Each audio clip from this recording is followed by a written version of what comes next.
to start. Hey. There we go. There we are. Welcome, everyone, to show number 110 of This Week in Hospitality Digital Marketing. With me is the ever amicable, totally stoked, and yet still survivable Mr. Edward St Onge from Flip2. Mr. Ed, we made it. How are you? We did. Irma had nothing on us. No, although there was times, I'm broadcasting back from Cape Coral. We didn't think we'd be coming back to this, and then you got pretty slammed up there in Orlando as well. Yeah, and it's scary to see. I mean, there's still power lines just on the street everywhere. It's amazing. Never have I experienced something like this before. Like Charlie was nothing like this. No, Charlie came in and through and fast. I mean, Wilma was the last major hurricane I had gone through, and it was nasty enough because it was underrated, and then it came through much stronger, and it kicked everybody's ass. And we went through the eye over in Palm Beach, so we got the front of it, and then the back of it got stronger as it went over Lake Okeechobee and just slammed the crap out of us. And that was the worst one, I think, out of it. But this one was so widespread; it was awe-inspiring. The size of this storm when it finally came to Florida, that it wasn't just a news item on TV and all this stuff, and you saw Miami brick lava with like a river. The Keys just disappeared. There was nobody telling you anything what happened to the Keys. They just disappeared. And then we're over here up until Saturday afternoon. We think we're going to ride out the wind. We figure we're going to lose the office, what have you. And then all of a sudden, the fire truck comes down the road. You're now in a mandatory evacuation zone. Gather your things and leave now. And they said 12-foot surge and 150-mile-an-hour winds. And it's like, oh, we're leaving now. And we literally were throwing suitcases and trash bags. We had already prepped a lot of the stuff, but still shoving it into the car and then driving over to the East Coast, where we fortunately had family that had a place for us to stay. But they didn't have storm shutters. So I get to watch windows all night long, rattling tree up and rip up. And they got a lot of, because it shifted to the east a little bit. Right. So a lot of nastiness happened on the East Coast that wasn't as much planned for after they started saying. Well, they got the East Coast got some really powerful winds. Some of the higher wind speeds clocked were on the East Coast. Yeah.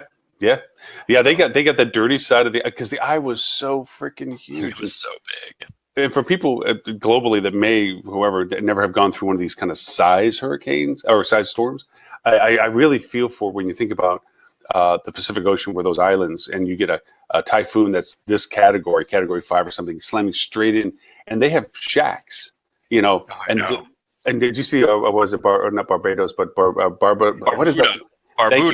Barbuda, completely empty. Nobody's there anymore. Island's gone. They took everybody off the island.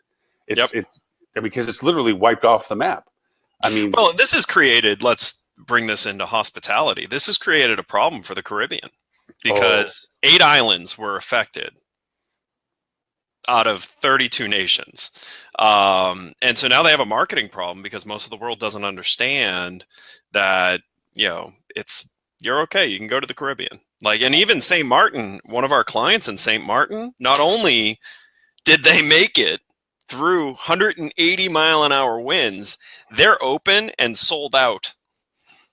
Wow. It's amazing. Well, there's certain outlets. I mean, let's be fair. Both of us have worked with the Caribbean Association for on and off, for a variety of reasons, and it has always been a problem with the Caribbean that the people in general see it as a single entity. That if a hurricane hits the outer islands, all of the Caribbean has suffered, and it's far from the truth. As a matter of fact, there are places in the Caribbean there hasn't been a storm of this size, or off of Venezuela or so, for as an example, in decades that they've never had this type of storm. So there are places that don't suffer from hurricanes in the Caribbean, but people naturally assume they're all together. That said, there is some aspects of this for the Caribbean that now all that individual countryness is very hard because, like you said, some islands are sold out because they have larger brothers that help them. Holland helps St. Martin, and U.S. helps the Virgin Islands and so forth. But places like these little other countries, Turks and Caicos and so forth, very few countries are coming in and saying, "Here, we're helping you." And the UN is not exactly the cavalry all the time. They're not always there. Right. Yeah. Crazy. Speaking of which, so we're the only 2 hosts on this show that we're the ones that went through this shit. Have gotten completely wiped out this week, and yet we're the only 2 hosts on the show this week. What's going on? Where is everyone? I do not know. I saw that Tim Peter with Tim Peter Associates, he mentioned down in email that he was unable to attend. And you know, Yeah, I saw that. yeah. You know, but where's Robert? Where's Stuart? Where's Stuart? Where's Holly? Where's Holly? Where are our people? Holly was in Phoenix. Robert was in Dallas, although I think he's in Baltimore or something. And Stuart, I mean, other than I think they got a good soaking up there. I mean, not near the storm that could have been. Right. But yeah. Where's our admirable co-host? God dang it! We're the only ones that had to deal with generators this week. which, by the way, mine is going off to a dog shelter right now. Oh, good for you. Yeah, there's a section that still doesn't have power, and it's kind of funny. I was having a discussion with the person that runs the shelter. They're next to my office, and we're talking about the no power, and she runs the shelter. And I said, well, what's going on with the power? It's like nothing. And she says, we're really worried at this point because I was hoping the air would come back on here because we bring the dogs up here. Something for the temperature because they're beginning to throw up. They're dehydrated. We can't get enough ice and so forth. And I said, look, you know, I'm not worried about having the generator run the office here because it's a convenience. I can be at home to do my work right now. I said, so I can't offer you much gas because gas is still a huge issue, as you know. So I said, if it's got 3 gallons in it right now, I'll give you 9 hours of time, but at least, you know, fans or whatever, plug it in and get it going and get the puppies relieved a little bit because people always have the choice. I mean, I'm not anti-human when it comes to this. It's just, but dogs don't. Nope. You know, they're in the kennel. They have no place to go. They would go somewhere else if they could, but we can't let them go. So, so I feel pretty good about it. And then there's a few local charity things we're going to show up with. So, okay, here's an admission of hospitality travel. When I travel, I'm that person that takes the shampoos and the soaps if I have space.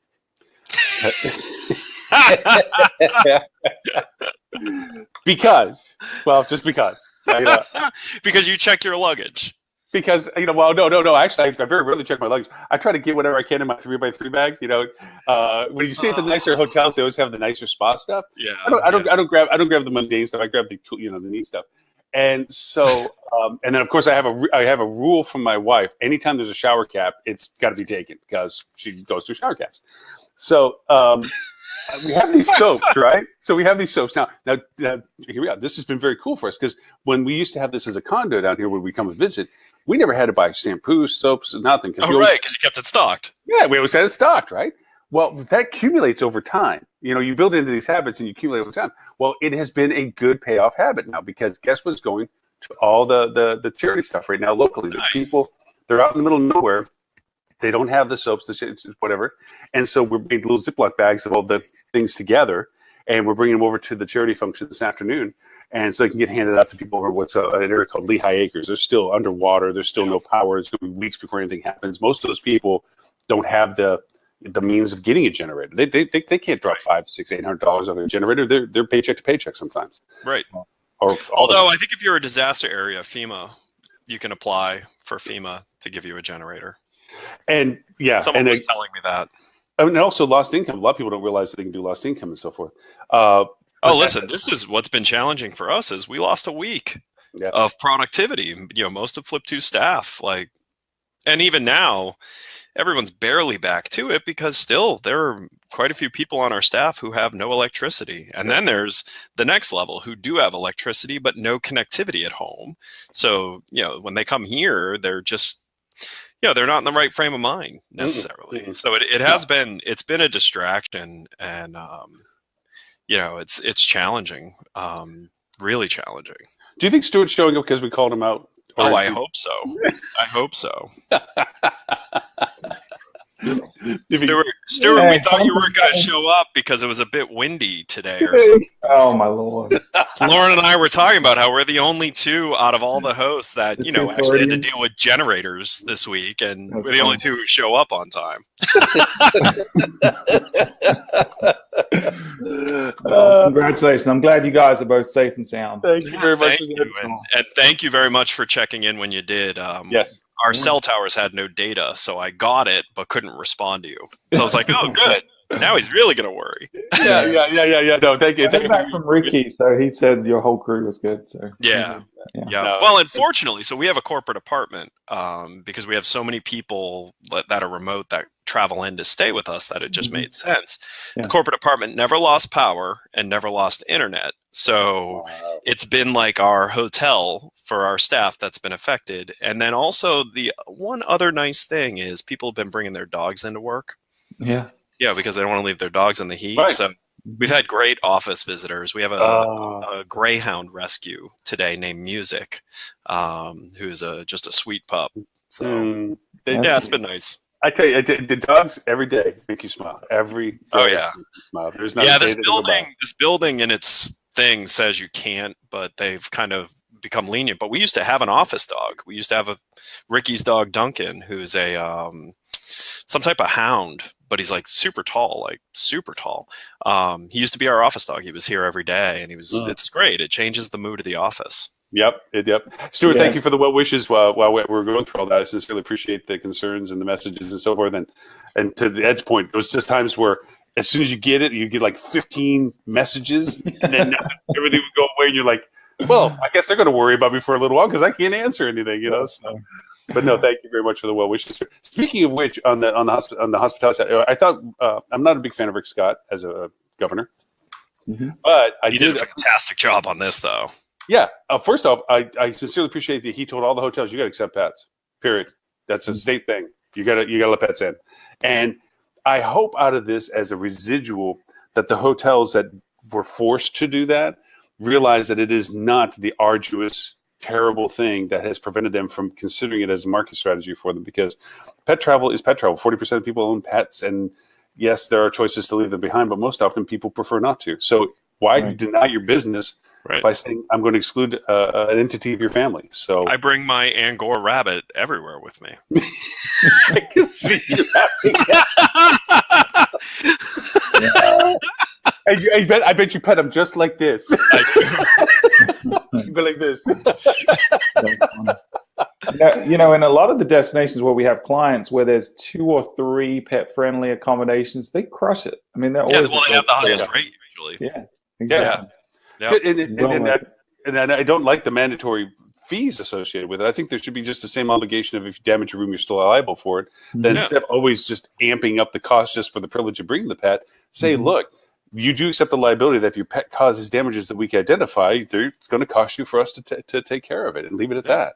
Yeah. I think hopefully out of this, given the circumstances of everybody's migration around the state, that some of the hotels wake up to the idea that this is a good long-term decision, not just a short-term answer. So we'll see. Yeah, we'll see for that part of it. But we were talking a little bit about the impact on the Caribbean. And I both agree is the news sees it, or people see it, that one island hit is the entire region, where it's really not just it's just a few islands. Yeah, and I think it's going to affect Florida perspective as well for people. I'm not trying to be opportunistic as some and Stuart, I really got to agree with you. I read that thing you sent, and at first it started like, oh, that's a nice thought, and then it got sleazy. It began so well. Yeah. Yeah. And then I started thinking, man, I wish I'd done that. And then by the end of it, I'm like, not so much. And not to be vague for everybody that's watching or listening or seeing this later on, there are vendors out there. We're not going to go over and call people out on this. This is just what's going on. But vendors out there that are saying, hey, guys, we're going to do something nice for you. We're going to go over and help you if your agency isn't helping you right now, if you're affected by this weather stuff, let us step in and help you. And it sounded like a good idea at the beginning of what they announced, but it was very public of how they did it. And then towards the end of what they sent out, it was really just a way of stealing business. Yeah, at least it felt that way. They may not have intended it that way. Yeah, but it was very opportunistic, and it just seemed rather backfiery. That I think that there will be some echo to this for them, because as people get more comfortable seeing this in the market space, they might go and say, "Yeah, I don't think I thought of them in the same way anymore." So yeah, it's too bad. Yeah, no, it is in that sense. Hey, I feel a little bit in the dark, although Ed got me up to some speed when I got my phone cellular back yesterday about Apple. Yes. Big impacts here. Big impacts, marketers. Yeah, because I didn't normally on Thursday night I throw out a grocery list of items to talk about, and Robert usually pops up with like 10 or 15. Now Robert's incognitely gone, and he didn't throw anything out there, and so I only have a handful of them. Yeah, he sent a separate email. He sent out a separate email that had some great topics on it. Yeah. Well, maybe I should be worried that I didn't get the list. No, you've been ostracized. I have been, but we're not going to include you on the list. Well, listen, I think one of the biggest things that's happening with Apple is they're starting to show where they're headed. and they want to change the ecosystem of devices. And a lot of people don't probably realize that. They probably didn't pick up on it. But yet, when you understand how Apple operates, and I've followed Apple very closely for many years, you start to figure out the breadcrumbs. So one of the big changes, believe it or not, is the LTE on the Apple Watch. And the fact that you can now use your watch as a full functioning phone, music source, everything without your phone present. You can leave your phone behind. Yeah, that's a big deal. I think that's a huge deal. Yeah, it makes it a more viable product because you were still tethered before, and now this frees you up. I mean, I think. And not just that. I mean, if you actually look at it, it's them throwing down the gauntlet of what they think should be a phone versus something else. And I think this is they don't want to make phones. They've not wanted to make phones for a few years now, but it's where they make money and it's what everyone's looking for. The bottom line is they're shifting. They're going to be the source of the best AR architecture out there. Yeah, if you look at all the updates and the toolkits they're giving in iOS 11, I mean, it's going to be the gateway for everyone to get into AR now, for sure.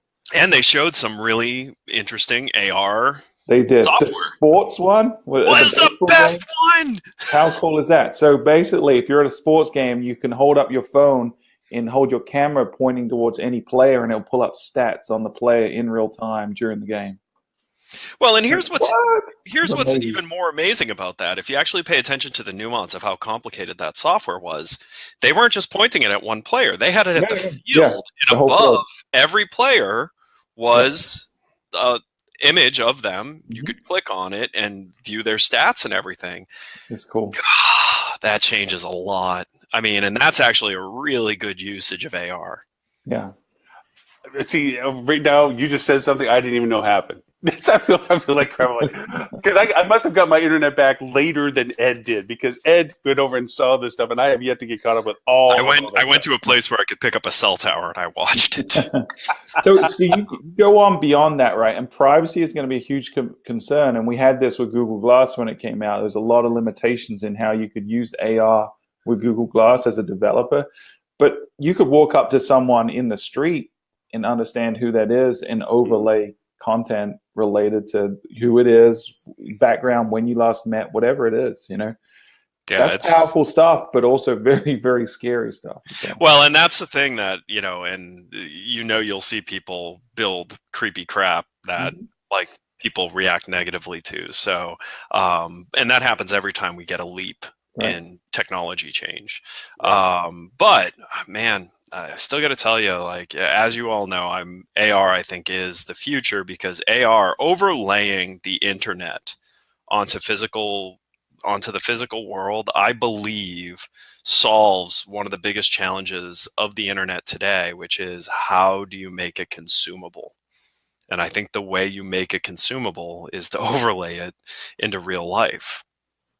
Yeah, it's frictionless, right? There's no technology in the way of you getting the data, the information that you need. So talking to, more breadcrumbs, right, is the thing they said about how they want you to touch the software, not the machine. That is definitely an Apple breadcrumb. They've been working on it for a long time. They want to get rid of this friction between humans and software. And so that's what the X, that's why they wanted this screen the way they had it. Home button. Nope. Yep. The face technology. When it works, it looks great. Oh no! But if you did you buy Apple's? Apple explained. No, I mean, actually, it makes sense that would happen. So when he went to pick it up, it was locked because so many people had picked it up, and it was trying to authenticate their faces. So same thing happens if you hit the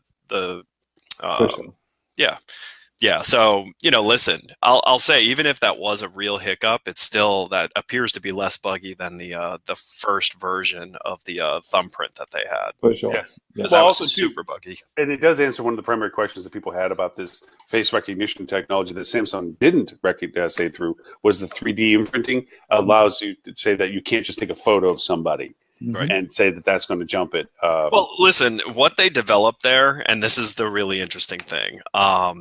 It's going to be hard for the other companies to develop it because they actually developed it technically correct. It can handle you growing facial hair. It can handle you putting on glasses. It can handle you cutting your hair. It can't be fooled by even the best mask makers. I thought it was really interesting that they brought in some of the best mask makers to try and fool it, to educate it on what to look for. It's really, really interesting technology. And what I love, which Apple hasn't done well in the past, they actually built kind of a for everyone else benefit to it, which is Animoji. So Apple normally, when they build something that's just technically excellent and really advanced and only the people who understand how hard that is appreciate it. This time they're getting smarter as a company. Animoji, there are going to be people who buy that phone, that more expensive phone, just so they can do Animoji. And what Animoji, Lauren, did you see the Animoji stuff? I saw a bit of it where you can be a bunny or a tiger or whatever. And I saw that a little bit. Yeah. Yep. Yeah, I thought there were two brilliant things that they did. One is they made it accessible to everyone, but as a status symbol, right? So the people that get the iPhone 10 and are sending the Animojis, which any device can receive, it's now a status. I can do this thing that you can't. So it's a must-have kind of gadget. But then from a communication standpoint, I feel like Apple does this better than anyone else. They anticipated all the resistance, all the negativity that was going to come from the media, from general consumers, from all the trolls on the internet, and they addressed all the questions. So all of the security concerns that were going to exist about the facial recognition, they had it in their presentation.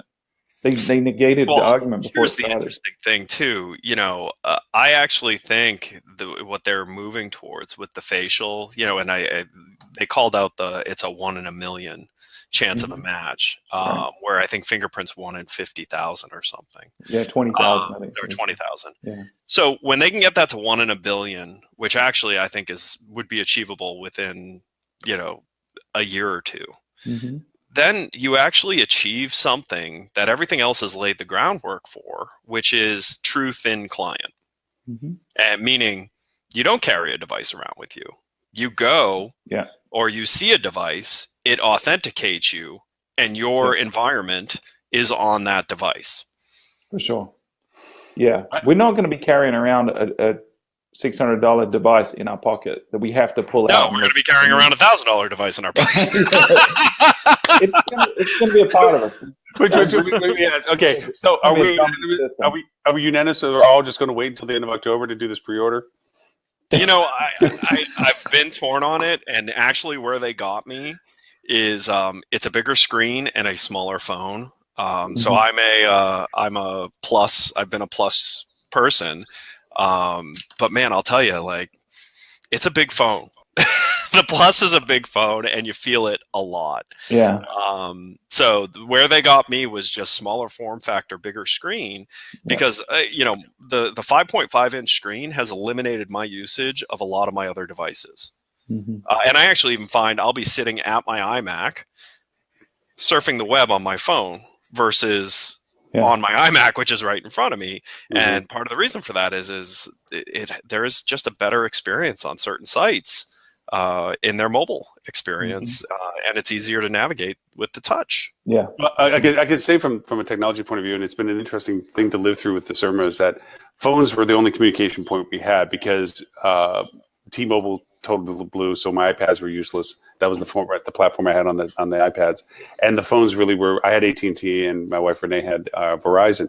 We just got her on the S8 just before all this crap happened, and she had an S5 for 3 years, and the battery was dying persistently. She never could put apps on it, so she really wasn't using it except for like a phone and text and very minimal stuff.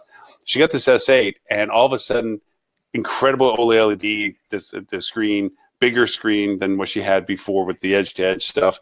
And her phone was the go-to phone. I have an old iPhone 6.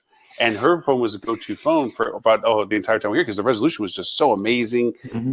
And you forget that nuance of the increase in technology. My 6 is great for everything I've done it with. It has way too many apps. It has almost 2,000 freaking apps on it. What?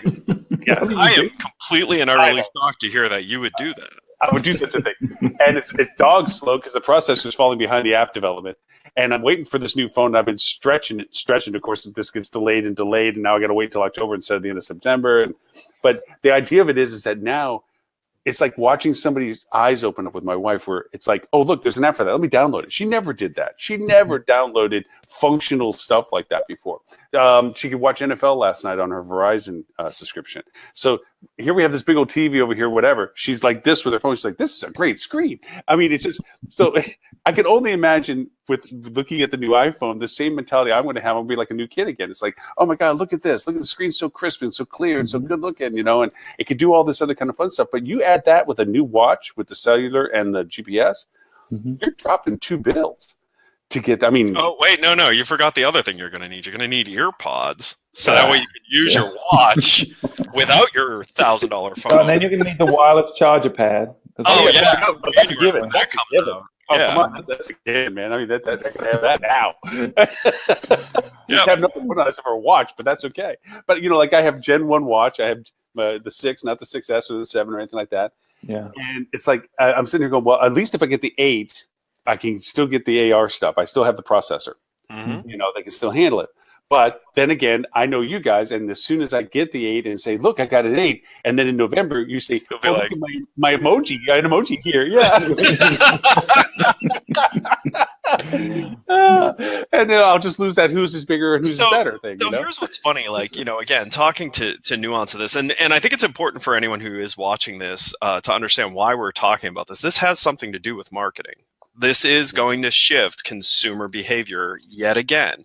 And it's a nudge right now. But that nudge, I guarantee you, next year will become a bit of a shove. Oh, yeah. And then it's going to just be a completely new disruption. So the X, first of all, I think is going to outsell the 8.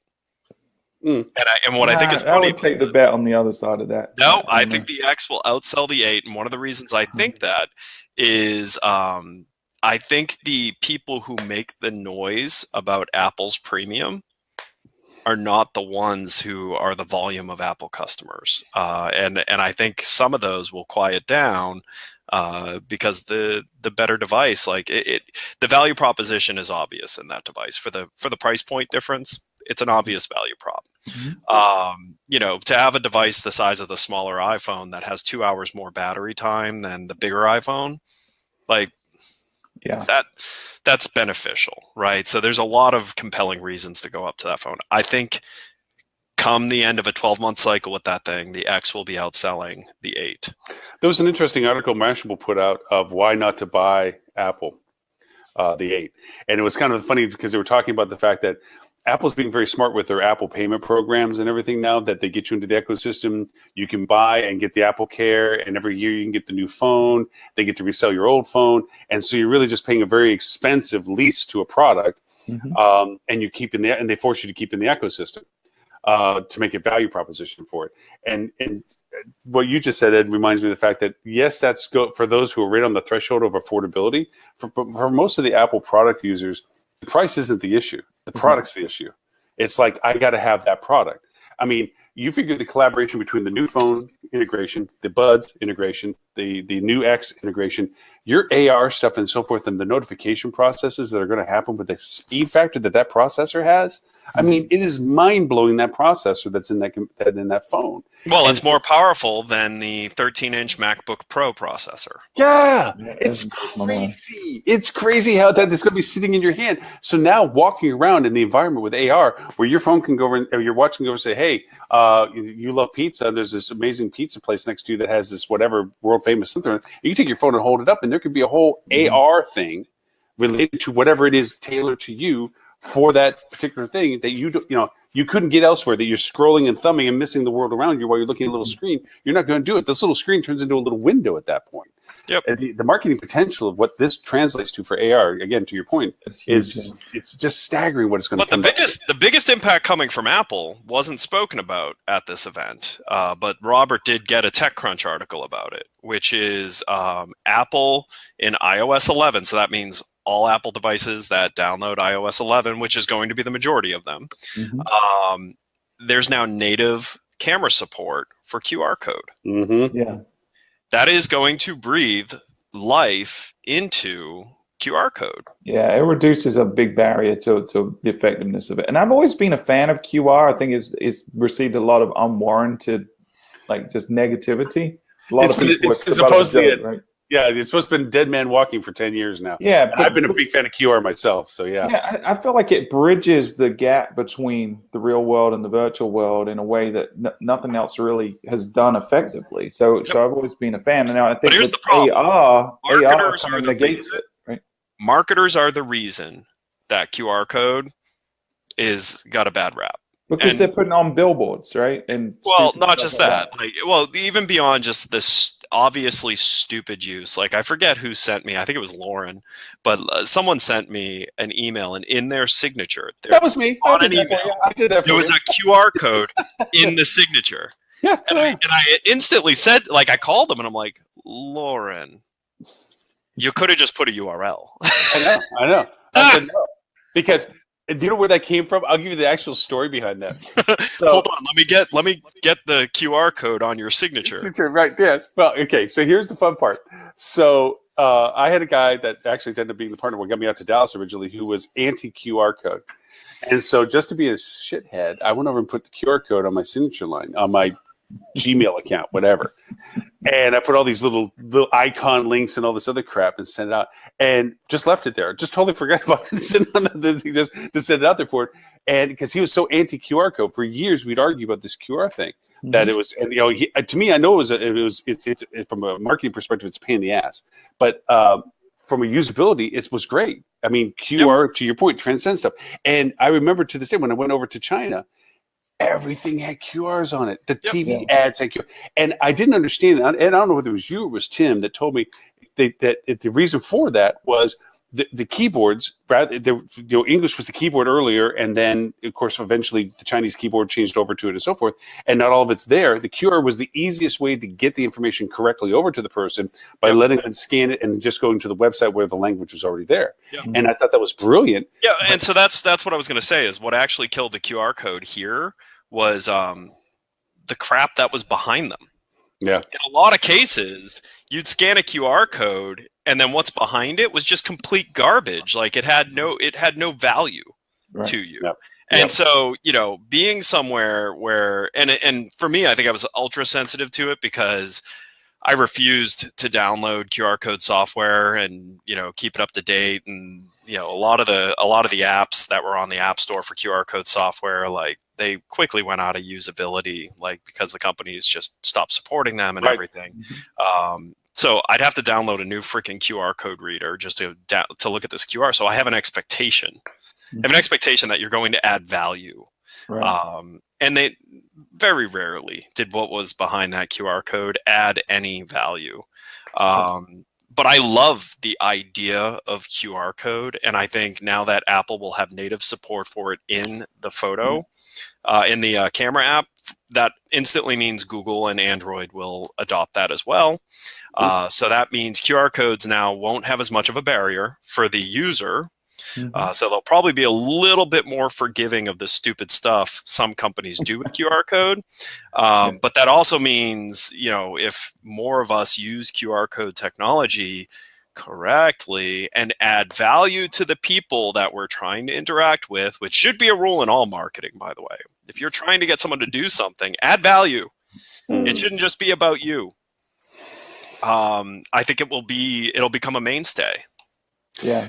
Now, I think, and this was early on in what they were talking about with the iOS 11 update for the QR, because I'm one of the dev people that keeps renewing their yearly subscription, even though I haven't built an Apple app for 3 years.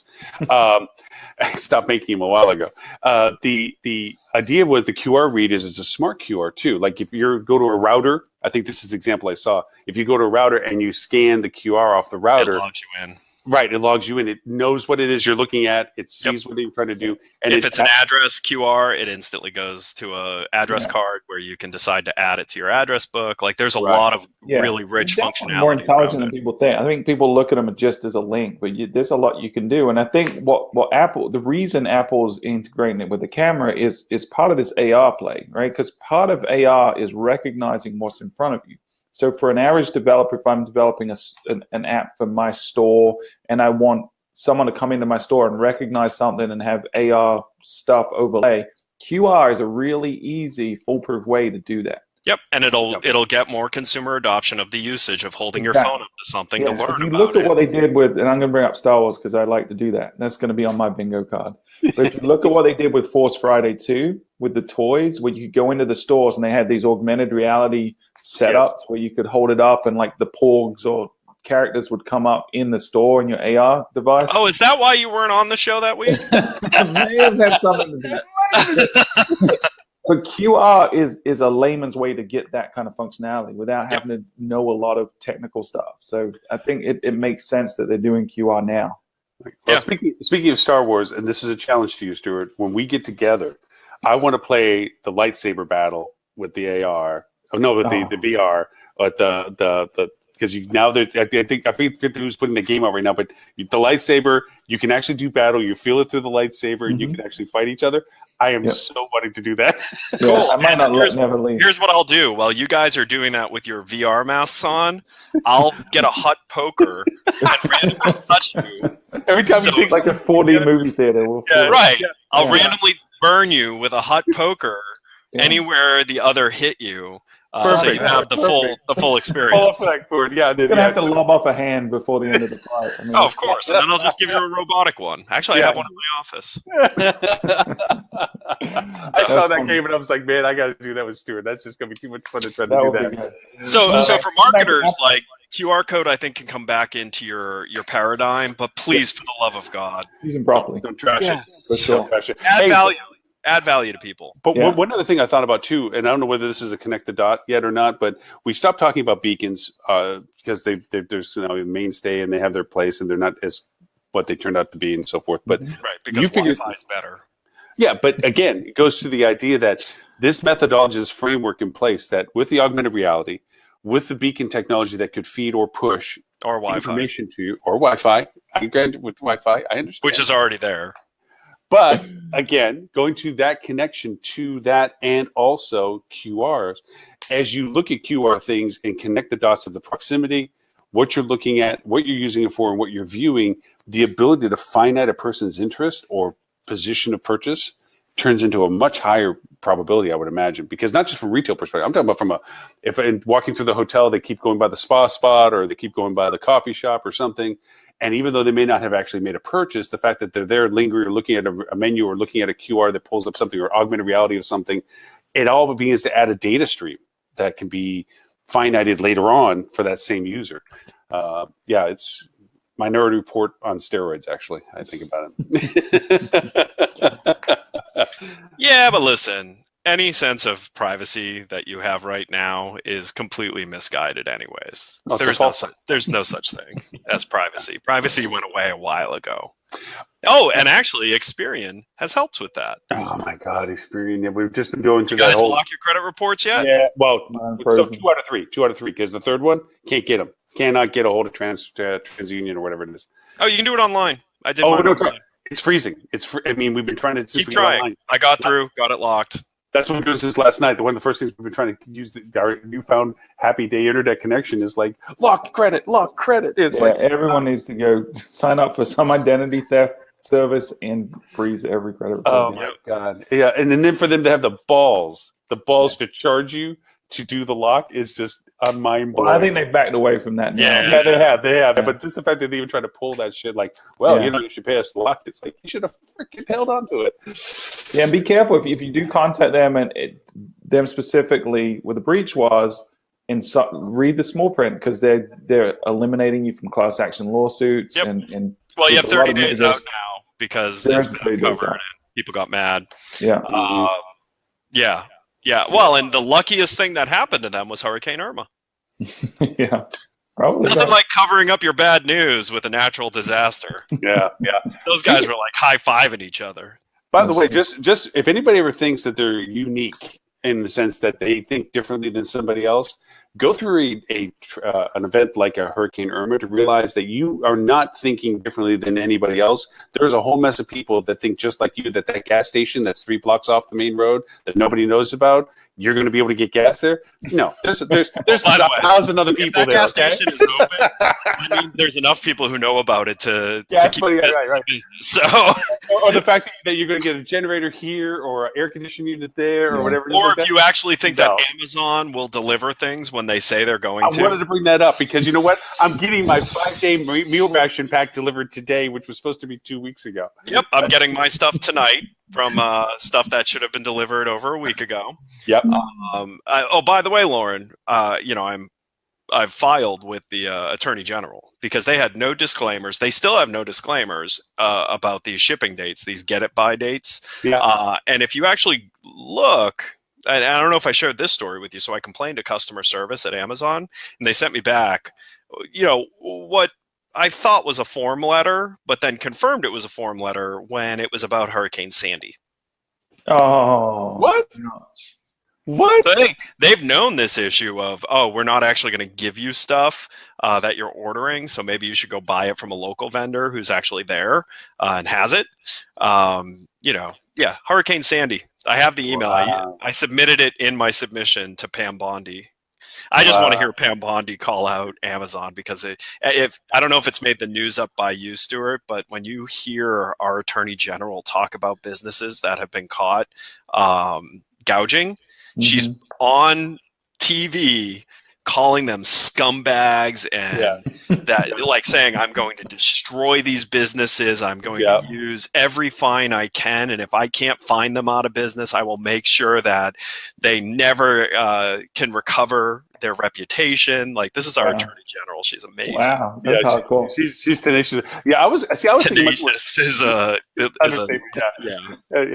that's like a great white shark being moderately friendly. I was going to be much more subtle about it. I was, when you have plenty of time on your hands, not being connected to the internet, I was thinking, it's like, I'm just going to write an article finding Amazon's delivery flaws. There was no update as to anything and no disclaimer, to your point, of saying, hey, you ordered it too close to a tragedy. We can't get on the road. No direct communication that says, we're sorry, but this couldn't be brought to your market. Just it's coming. Oh, no, it's still coming. No, wait, it's coming again. Oh, no, it's going to be.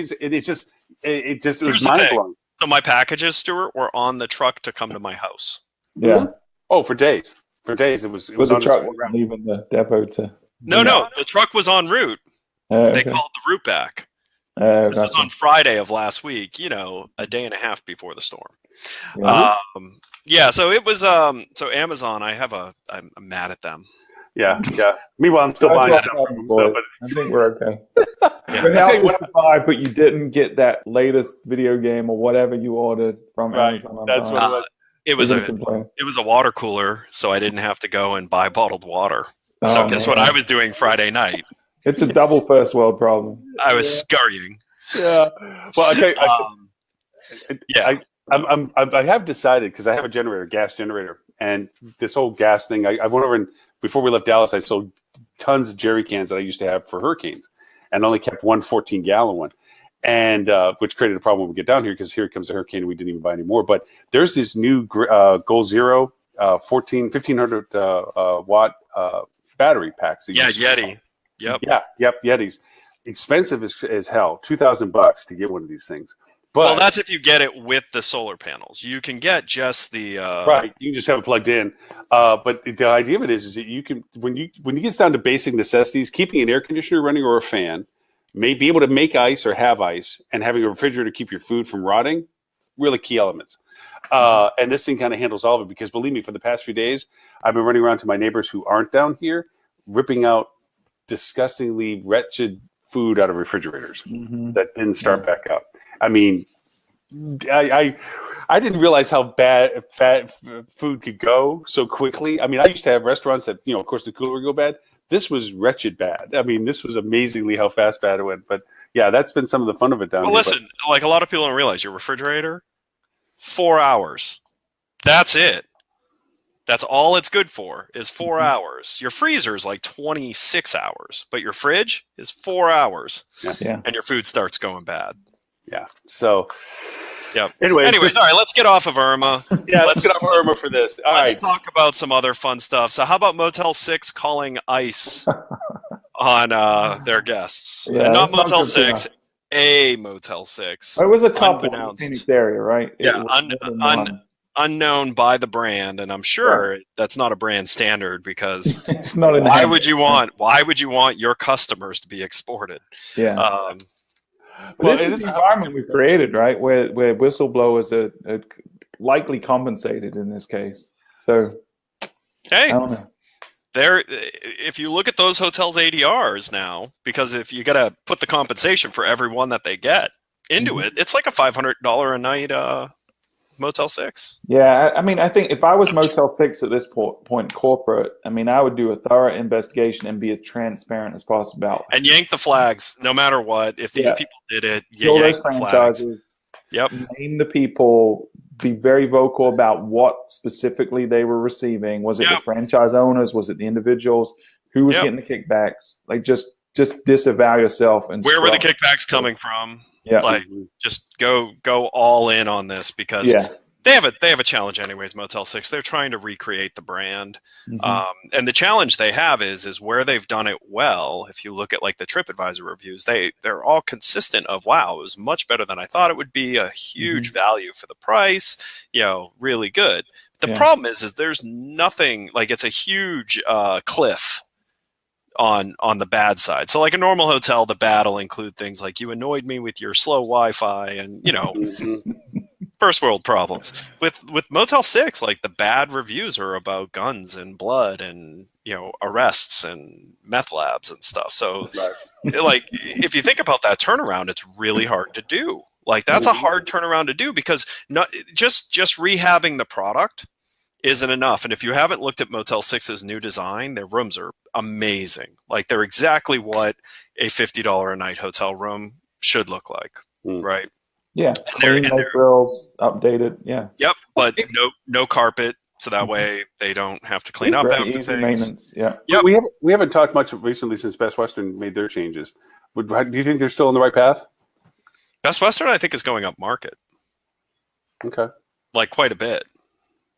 If you look at their acquisitions, if you look at their soft brand, if you look at what they're doing, I think Best Western's trying to move up market overall as a brand.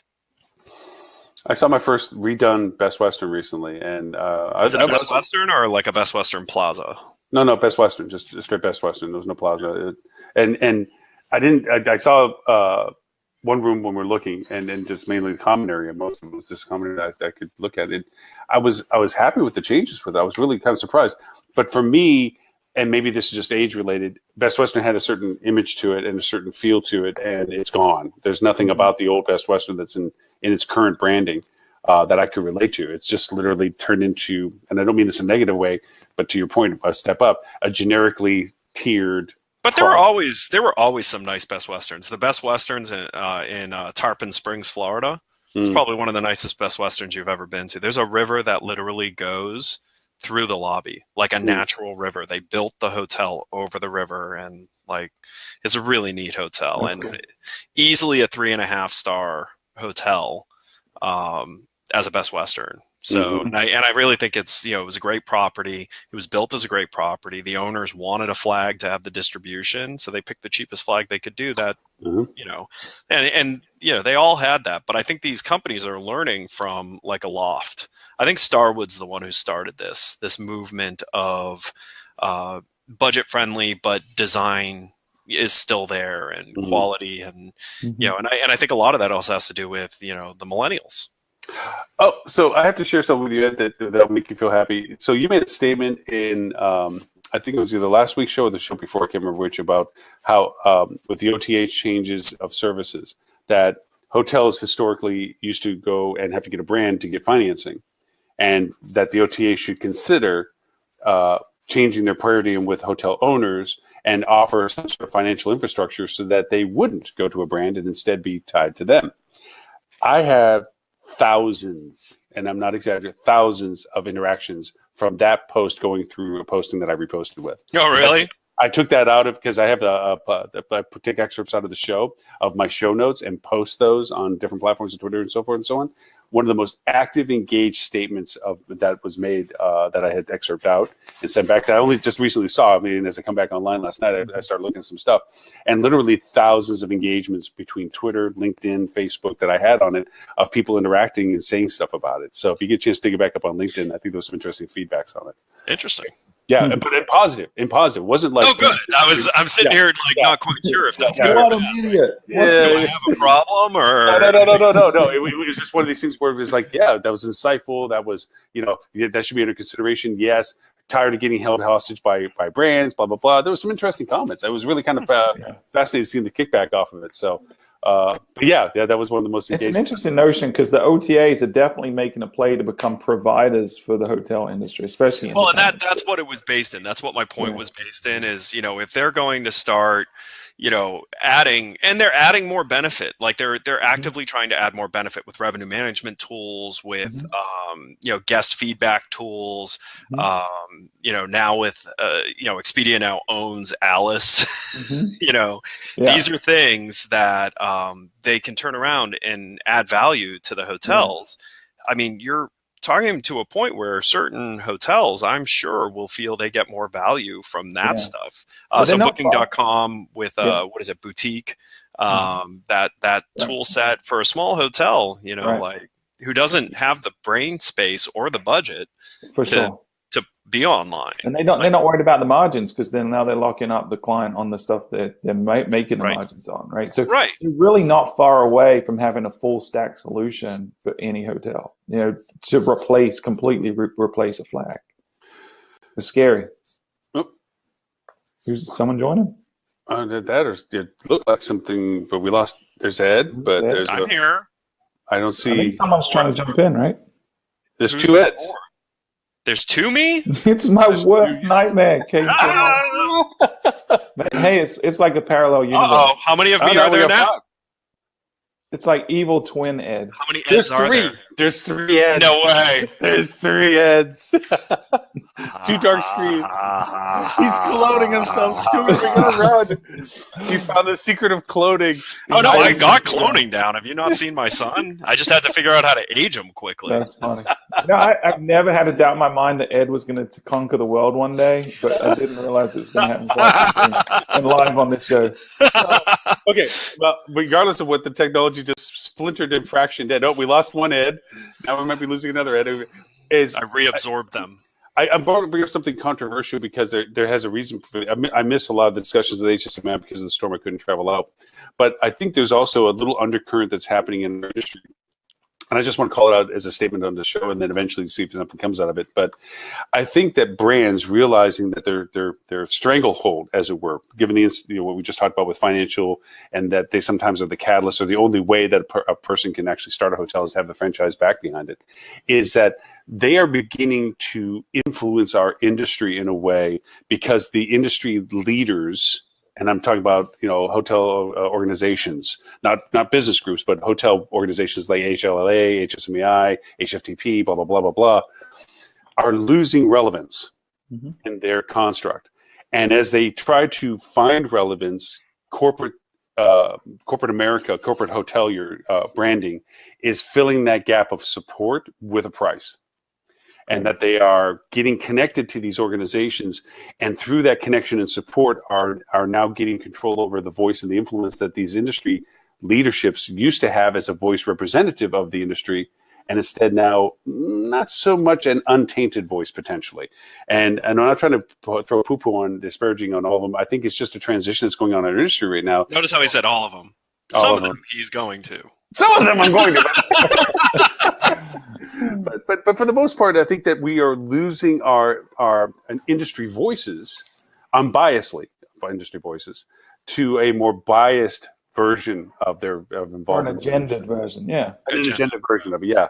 And I'm worried about that because, I mean, there are like this show and so forth, but we're certainly by no means a consortium of millions to say that we have a voice in this. But there has to be some sort of way that we can restructure our ability to communicate as an industry unbiasedly without an agenda of self-improvement to help the industry as a whole. Because I'm seeing it that sponsors have more influence on content.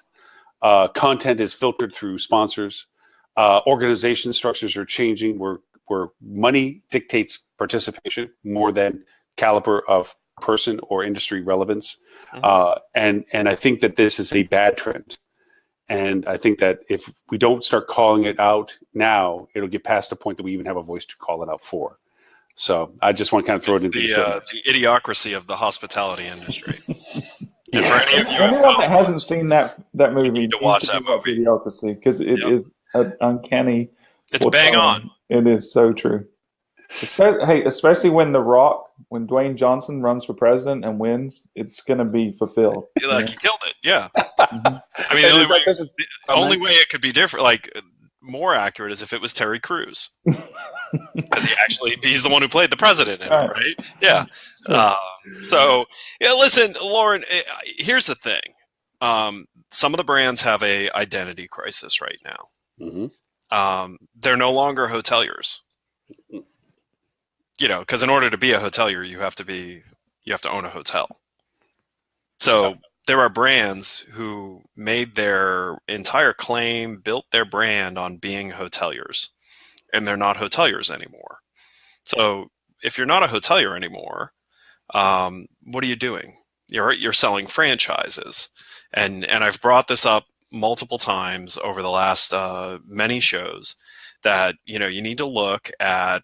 They're changing who they are in the industry, and they're just big franchise systems. And here's the thing. Good on them. They probably figured out a better way to make money, easier, whatever.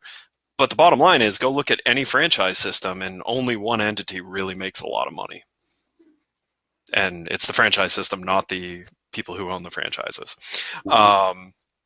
So how do you educate the industry to be in a place where they're no longer capable of doing business independently? Well, you disrupt the education of that industry. And so do I think that the brands are doing this from like an evil perspective? No. Like, I don't think someone's going, let's make it to where hotels can't do this. No, but what I think it is I think they want to get their value proposition out in different ways. But in doing that, they're literally doing the evil agenda thing. Like, they want their value prop to be out there. They want to be front facing because they want to sell more franchises. But what they're actually doing is polluting the stream of knowledge for this industry. And because they are such a strong brand, because they are so well known, because they do a lot of things really well, I don't think enough of the industry is looking at this stuff with a, is it real kind of mentality. Right. So I'm just going to say, brands are like the internet. There's a lot of good information that they can give you, but not everything they tell you is going to be true. No, I see it that nobody expected the impact of social from the way marketing used to be. Marketing, we controlled the message, we controlled the medium, we controlled all the aspects of it. And, things that happened in the 60s, 70s, 80s, even 90s could never happen in our current environment because it could never be controlled the way it was back then. But now that has happened, to put it into NFL terms, this is the sophomore slump for those that are trying to do good, because the industries have figured out now how to work around what you disrupted with and make it malleable to their messaging. And I think that's what's happening now, is that as the things have shifted, they see that they have the ability not to do what they did, but to do this now differently because of what's going on. And that is influencing the voice of those that used to represent industry. And influence the direction by nudging it here and there, like you said, by their engagement levels, where because they wrote the big check, or because they're highly influenced, or because even the organizational structures for these organizations that represent the industry now include the authority of the corporate relationship, it means that they can say, no, let's not do that. I prefer thinking this because we should do that instead. Instead of an unbiased representation of content, it turns into a directed piece of content. And I think that's unfortunately what the next cycle that we might be traveling into. The skift model is bleeding onto other organizations. It's everywhere. It's the whole internet. That's marketing, right? Because we're in a competition for attention, and there's so much noise and not a lot of signal. And to grab attention, you have to sensationalize and put out headlines that are either nonsensical or just deliberately trying to get people, riled up for no reason. And so there's a lot of misinformation. And because there's so many channels that are doing this with different agendas, people don't know which one to listen to. So our industry is suffering as much as from fake Lauren, news as you know what you should politics. start doing? Lauren, you have the opportunity to start a Snopes for Snopes for the the hotel. hospitality industry.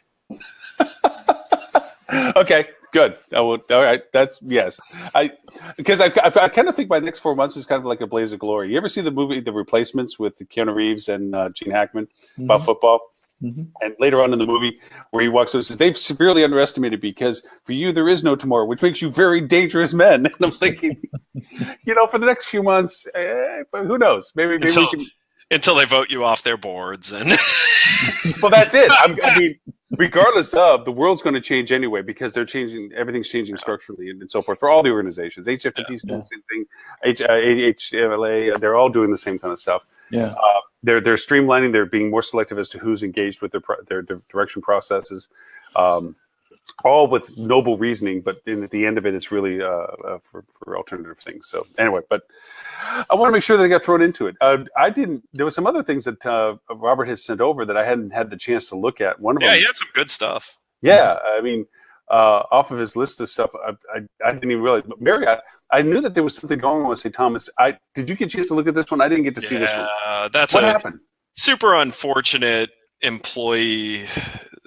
Some employees screwed Marriott. Let's put it that way. So Marriott sent out a ship to pick up people who had stayed at Marriott clusters to get them out because Jose was threatening the area. Let's get our guests out. And from the article, evidently they had plenty of room to where they could have taken like hundreds of more passengers, but they refused. Like there were people there asking, like, get us off this island, help us. And they were like, nah, it's only for Marriott customers. The internet has, kind of spoken up about how much they dislike that. Because, I mean, let's face it, human-wise, it was just a really shitty decision on whoever made that decision to not let people in need onto the ship that you had room for. Yeah.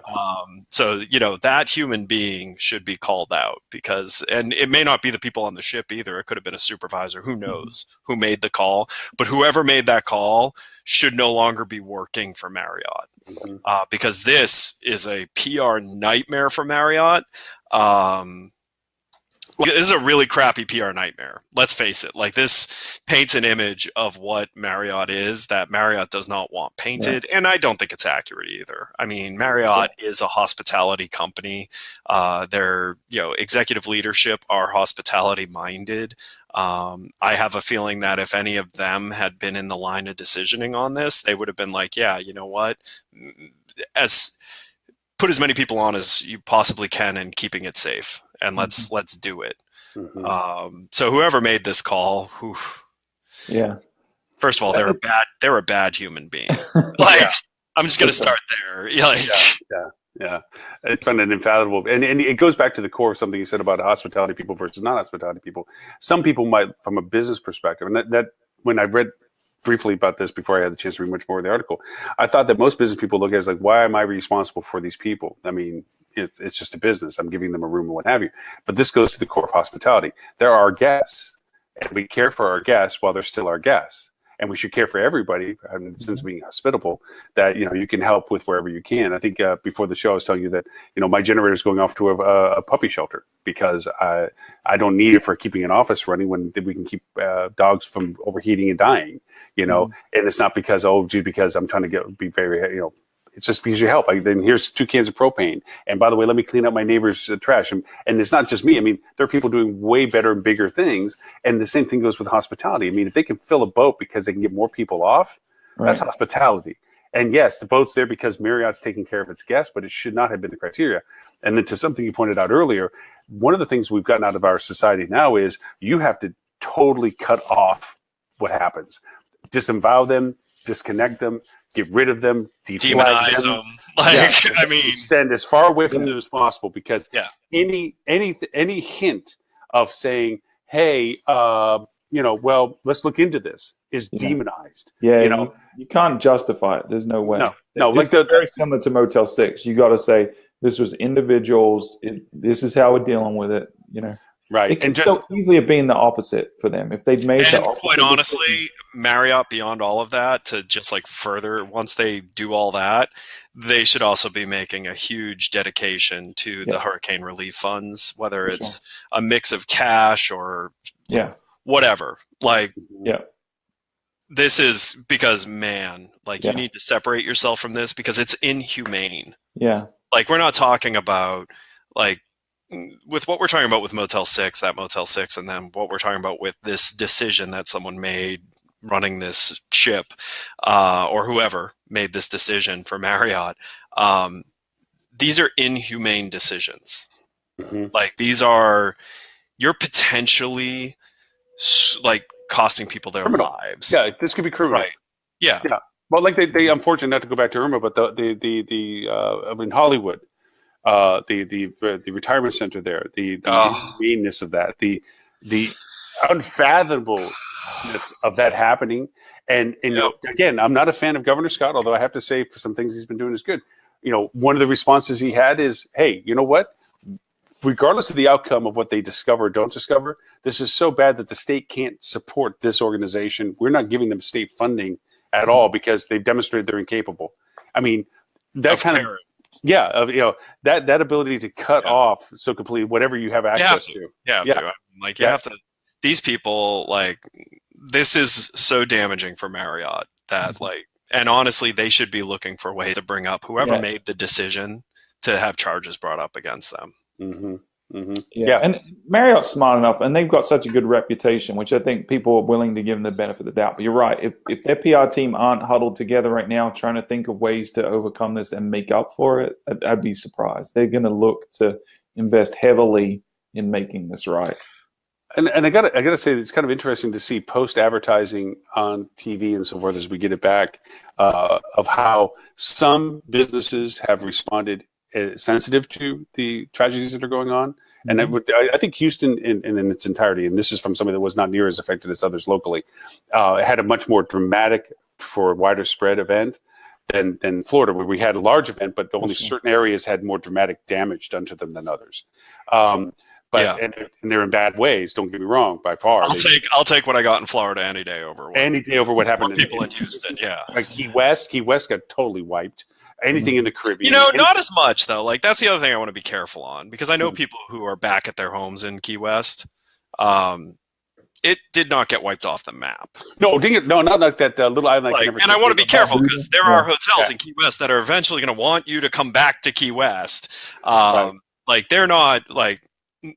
It'll come back quickly, I think. I don't think they're, so I just want to be careful, because the media is not being careful. The media is, it was a perfect example. I'm friends with someone who's based out of Clearwater, and they showed a picture of what the media was showing of Clearwater. And then he showed a picture of the major thoroughfare in Clearwater, which looks like any other day in Clearwater. Right. And it's like, guys, the media is not in the business of reporting news anymore. No, they're in the ratings business. And to that end, I mean, they're always highlighting the worst that they can find, the tree that's in front of a house versus every other house that's fine. And to your end, Key West, I mean, there's some arguments, the fact that, again, the poorer sections seem to have the slowest relief. Yet the expensive sections like Marco Island, 60%, now 80% is back and alive. That's because there's a lot of affluence down there. Meanwhile, Lehigh Acres, to the east of this place, is sitting around in 2 foot of water with no power and no infrastructure. So there is those cries out, and there's maybe some legitimacy to it. But yes, to your point, Key West will come back quickly. But it's kind of funny to see how some just turned on their advertising again, and as if nothing happened. And then there's others that responded in their advertising in reflection of what has happened. And I think that, as a word for hoteliers that are in the affected areas, there's a lot of hotels. And this is another thing I thought with budget season going on. Does this shift anybody's mind into saying we should maybe buy that generator for 2018? That maybe, because there's hotels that would love to have business down here that can't because they don't have enough power to run the hotel. It's like, maybe you should get that big old generator and big old gas tank, because you'd be jamming right now. You would have not that you would have paid for itself. Listen, Yeah. Belongo Bay and St. Thomas. So Belongo Bay or St. Martin and St. Martin, like he was on the Weather Channel right as the storm was coming up on him, and I was watching. He's a great guy. He's from Florida actually, and I'm like, just so concerned for them because they got rocked. Like we got a slight rainstorm compared to what the Caribbean got. Yeah. They're open for business and they're sold out. Mm-hmm. So he doesn't want you talking about how destroyed the island is. They're open for business and sold out. And they got rocked. So it's interesting. I think the advertising landscape for the hospitality industry that got hit by these areas, and I'm sure in Houston, same thing. There are hotels in Houston that are operating.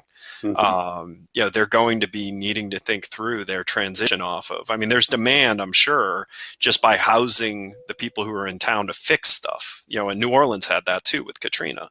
Mm-hmm. Like a lot of the hotels were sold out by workers who were there under contract to repair something.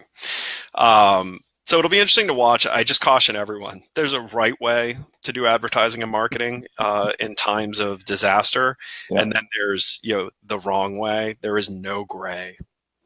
No gray. There's no forgiveness when it comes to that. No.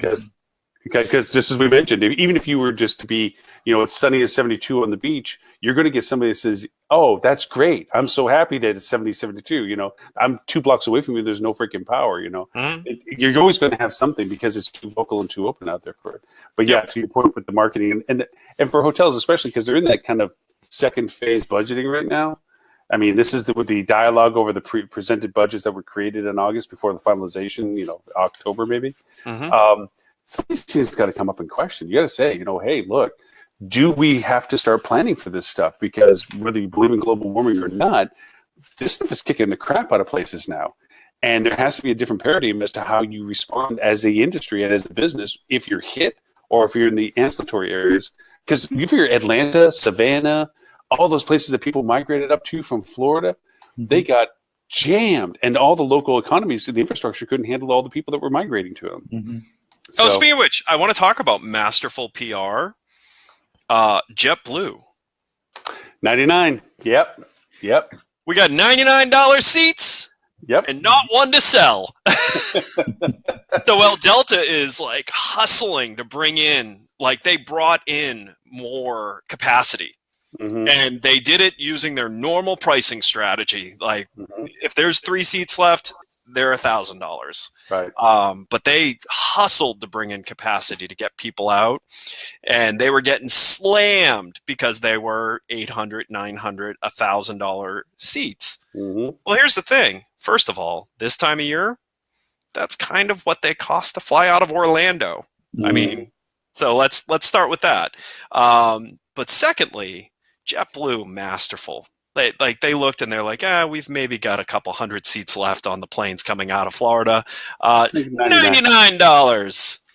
Yeah. Well, Airbnb pulled off great too. Zero cost. Anything that was in market that was still alive. Yeah. 0 cost. Again, there are hotels that were generous. There were hotels in market that were wonderful community participants. A lot of the Orlando hotels dropped their rates to the lowest they've been in years. Mm-hmm. But it doesn't make the news like it should. Like Rosen Hotels, $59 or $79 a night.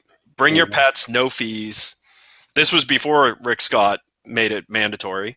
And I mean, Rosen Hotels, it's 7 hotels in Orlando. That's a ton of inventory. These aren't small hotels. $79 a night for Shingle Creek. Like that's, I mean, that's cheap. That's the right thing to do, Yeah. Great.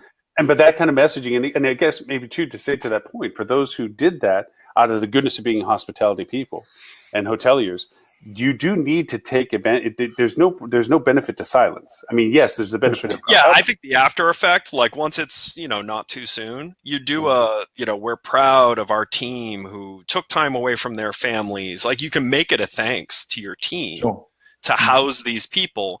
And oh, by the way, all these people were here because we dropped our rates. Right. And to reach out to your news media and make sure that you get brought into that conversation, the aftermath discussions and so forth to it. But I mean, Delta did some neat things. I do have to say, I do appreciate they dropped all their Queen of the Skies 747s that they were retiring, brought them back in for their last flight services to come out of Miami. I think they even went out of Orlando and so forth.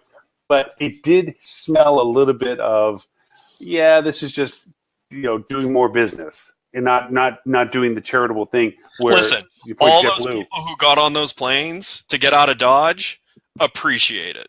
Oh yeah, they appreciate the extra lift that they brought in by far. But I think JetBlue did win it by saying, "Hey, 99."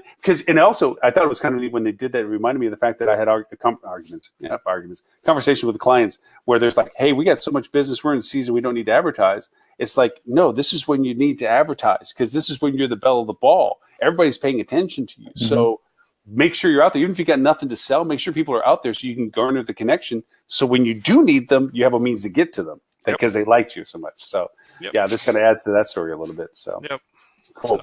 Was there any of the other articles? I don't want to try to cut it short, but this is slightly still unique circumstances where it's I got to go over and dig out some more stuff elsewhere and so forth. Is there any other topics that you saw that Robert had or you guys had thought that would be fun to chit chat about? What was the one? There was one about Hilton. I think it was Hilton that are customizing the rooms. Yeah, the chief marketer one. Yeah, hold on, I'll pull that one up. It's cool.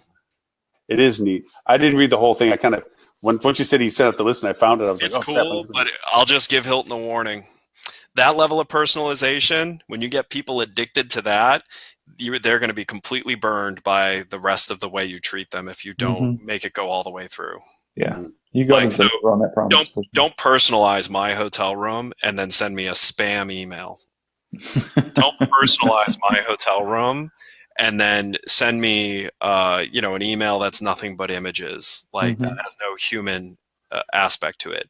And this is the thing that I'm always cautioning people on. Like, listen, if Hilton can pull this off, it's game changing, but it can't just be about the bedrooms. Yeah, it's the whole experience for sure. Yeah, it's everything. It's everything from beginning to end. If you want this to be more than just some flash in the pan, we got our name in the paper, like this is a fundamental shift. If you want to go to this level of personalization, then it needs to be everywhere. So okay, I agree with you, but I would also say that I'm also the antithesis of that if I can have a little bit to start with, I'll start with it.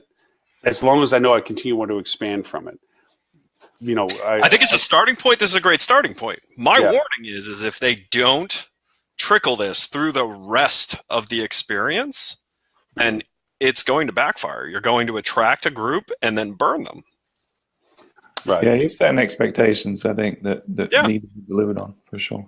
And actually, I'll give you a perfect example. The cruise lines. I was just talking to a friend of mine who just recently joined a major cruise line in the IT side of things, like in the infrastructure side of things. And he was talking to me about this issue they're having with mobile devices on cruise ships. And what's interesting about it is as he's telling me the history of what's going on, like people now bring their phones on cruise ships because the cruise ships built the ability for them to have intership communications with other people on their reservation through phones. Right. Well, here's the thing. People weren't bringing their phones on cruise ships before because they knew they either weren't going to work or it was going to be too expensive. The cruise ship invited people, like gave people a reason to bring their phones. And guess what's happening now? Because people don't know. People don't know how the internet works. They don't know how internet access works. They don't understand that these ships don't have a giant cable going out the back to the shore to feed bandwidth. So they're disappointed that when they go to use the outside internet, that they're paying a lot for because it's really freaking expensive because it's a boat. So it's going to space to come back down. They're disappointed. So the cruise ship doing one thing that was really interesting and probably drew a lot of people in, it made them feel comfortable that they could communicate with other people they were traveling with because they didn't game out, what does this mean? What expectations are this going to set? Now they have a problem that they have to solve for. That's an expensive problem. It is really expensive to provide internet access via satellite. Oh yeah. And actually, I just got a really good idea for them. I'm going to call them back because they could do it with drone. Well, actually, They could do it with drone above each ship. Or balloons, like Loon, Project Loon. Yeah. Actually, there was a project, DataNet, out of it was in St. Croix. They were trying to do this. They were trying to do directional towering from the islands, because most of the boats, once they get within a certain range of the islands, if directed correctly, they could connect to the tower services and work from connecting tower service to the cabling that's between the islands here and there. But I think that whole infrastructure is gone now, so I think that's probably been set back. Well, on the Bahamas, they could do it trolley car style. Like, just put some tracks in the bottom of the ocean. It's not that deep. And just have the ships tethered. Yeah, like trolley car style. It sounds like we're trying to be like. You're not going to blow away either. Yeah. But I think that's a really, like, this ties to exactly what my warning is to Hilton on this, which is you have really good intentions, and this is a really good idea, but you're going to be setting an expectation that you're going to need to then deliver. Everywhere else, like, I don't want to go somewhere that wowed me with, like, the high level of personalization in my room, and then, doesn't see me as a human being in any other form of communication that they have with me. Like, it does also, now that I just read a little bit more of the article to it, it also reminds me a little bit of the problem with the corporate infrastructure. This shows, like, in one division, in one department, somebody bought into a great idea. But the other departments, other divisions, and the politics of corporate life are saying, well, let's see if that one lives long enough. And if so, then I'll do it too. And we'll add it to the operation here and operation there. And instead of having the actual top tier of the organization say, this is a corporate cultural change. We're not saying that Hilton hasn't done this. No, not at all. They may be, like, about to completely shift. Change all the different things. I just want to be clear, because the way you're talking, you're narrating that they haven't done this. We don't know. No, this is just one of those things where they throw one thing out rather than here's the entire shift of the company. We're doing all of this together. We're doing as a mission statement. And instead, we had a marketer that believed that this is a great direction to go to. Provability, sustainability will validate the other departments adopting it as well. It's kind of a corporate thing in that sense, where instead of a corporate leadership, and Elon Musk, this would not happen in Tesla.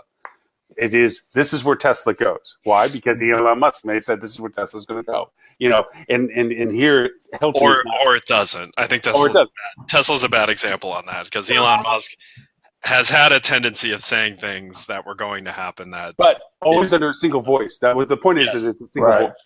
Well, what is it that Holly said? He always said it usually right, but always confident, or something like that. Oh, what was that? It was a great statement. I have it in the notes from that show too. It was a great statement. So, Stuart, did you have anything you wanted to add to the show today? Yeah, dude. We've been dominant, man. I'm just listening, man. I always learn stuff. Yeah, that's good.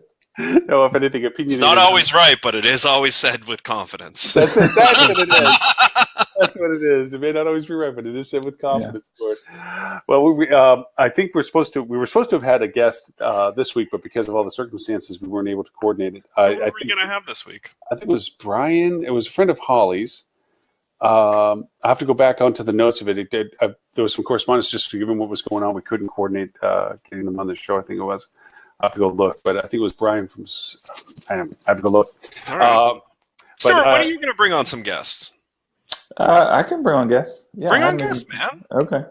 Yeah, let me think about it. Because Lauren's not going to. He brought us. Yeah. I don't know anybody. If you haven't realized, this is multi-level marketing. So Lauren brought me in. I'm in a pyramid scheme. I got you. Gotcha. I'm going to need you to bring in some more people. That's right. Nice. Yeah. I got to sell my Mary Kay products, man. I got to sell some Mary Kay. Listen, I live in a town, and our arena is the Amway Arena. So. Oh yeah, Amway. Oh wow. Nice. Yeah, so. but no, these past couple of weeks have been a whirlwind. I do sincerely appreciate you guys being here for the show, here in support, and everything else, and the friendships behind all the scenes. It's been awesome too. So I sincerely appreciate all that as well. Hopefully next week there'll be some normalcy and I can get full tilt. I want to do a lot of revamping of the advertising campaigns, the programs that are going out for postings and all that stuff. So I'm hoping next week is a normal week. Use is a big brand sponsorship.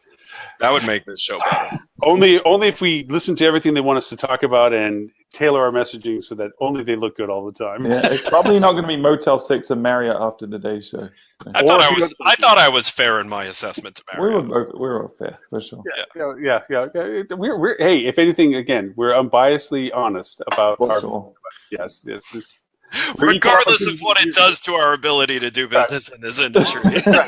We'll bash everybody in some capacity, in some form, because we care. So it's all for the state of I think we're going to need to start setting up booths at trade shows, which is just dunk tank. And it's each of us sitting. We should be able to do that. And we'll probably have a lot of people that might want to do that because it's like, I don't think we admit That's a really good idea to get attention. I think so. There we go. Dunk tank at the next major event. Yeah. I'm looking for anything else off of Robert's list. Which I think we covered good ones. Stuart, was there anything you wanted to cover? No, I mean, I do want to say that we're going through a little transition here at Fuel in terms of our thinking, and I wanted to throw it out to you guys, right? So there's been this, I guess, conventional wisdom in the industry that people want to book on desktop, right? They're doing their research on mobile and then booking on desktop in this industry. And we've always kind of backwards rationalized that and saying, well, whether it's security concerns or it's just easier, it's less frictionless. So we've spent a lot of time over the last 12 months plus redoing our booking engines from the ground up to really think through the mobile flow and make it as frictionless as possible. And we're now seeing that we've got clients for the first time ever have now hit the booking tipping point on mobile. So they're getting more bookings on a mobile phone than they are on a desktop device. So now we're sitting here thinking, has the whole industry been hoodwinked into rationalizing behavior when really it was the friction we were creating in the transaction that was causing the behavior and not the desire of the consumer to behave that way? It was never the desire of the consumer to switch devices to do a transaction. That was never the desire.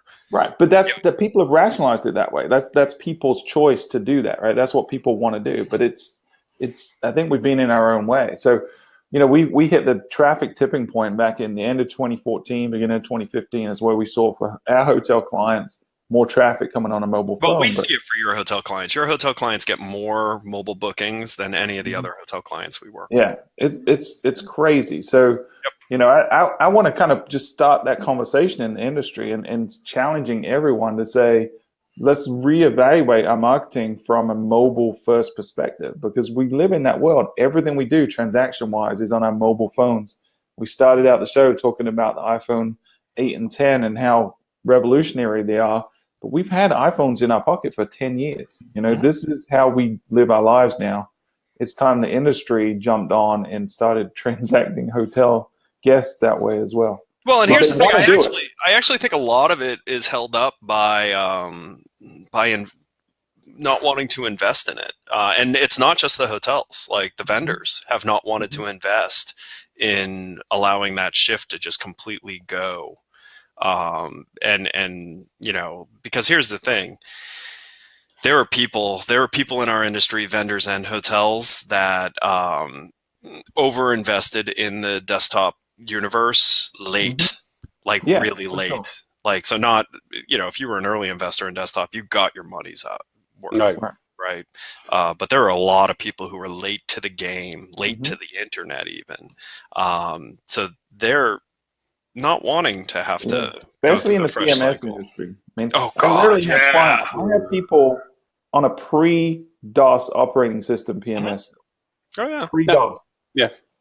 I get to your point. I think there's a lot of influencing factors. One is where the technology is. Two is the talent pool of people in those service businesses, the agencies that are providing these services and stuff, that are not completely comfortable in the mobile first space. They're still in the old desktop first space. And not again to drag Irma back into the conversation, but when we were reduced down to our phones for everything, where there was no choice, it was incredibly frustrating, the lack of mobile capabilities on platforms, because there are just some things that only work on desktop. And it is like, are you effing kidding me? Why can't I do this on my, I'm connected to you on your site. I didn't feel disconnected until the LTE tower went down. Like, I wasn't feeling disconnected without my TV. I wasn't feeling disconnected without my laptop. It's when I could not use my mobile device that I was actually feeling like, wow, like Mm-hmm. Yeah, and to that end, there's also a change in strategy tags too. There's still so many hotels that have a Pandora's box of specials, offers, packages that are mind-blowingly room types. Yeah, that is mind-blowingly confusing. That on a mobile interface is useless space that you frustratedly just leave. After 10 scrolls of package offers, room types, and variations, I'm like, screw it. I need a price, a room, a thing, and they're not built that way. And to your point about the PMSs, they're not structured to be usable that way. You know, so that has to shift as well. And then you get the financial cost of it. That those are dedicated to the desktop. Exactly, like Webinar Jam doesn't work on mobile. Agreed. It doesn't. No, it does on my iPad, but I've never tried it. I can watch it. I can't join it. I'd like to join it on my mobile. Ooh, I'm going to send that in there with a little. I want a selfie for that. My next show. Yeah. But the good thing is we do stream it on YouTube, which is available on mobile. Right. So I just can't chat. I watched the chat over there, but yeah. No, Stuart, I listen. I gotta be honest with you. Like the whole reason mobile hasn't just eaten desktop is because of the organizations. Like it's a way of thinking too, though, because if you think about it, when someone starts redesigning their website, they're looking at the designs on a desktop, on a big screen in their conference room, saying what they like. No one's pulling out their phone and looking at the comps and thinking about it from a mobile first perspective. You know, that I'm almost at the point with our guys, when I see people that are looking at the designs on the desktop first, I want to cut it off. Robert, whatever's giving you that error, it's actually correct, just in general. That's what I just typed. That's more of a personal message for you. Sorry, Stuart. It was just too Sorry, weak. Stuart. That's fine. It was timing. It was timing. In that corporate world, you know, we still look at things. We look at designs. We look at functionality. We proof. We test stuff on our desktops.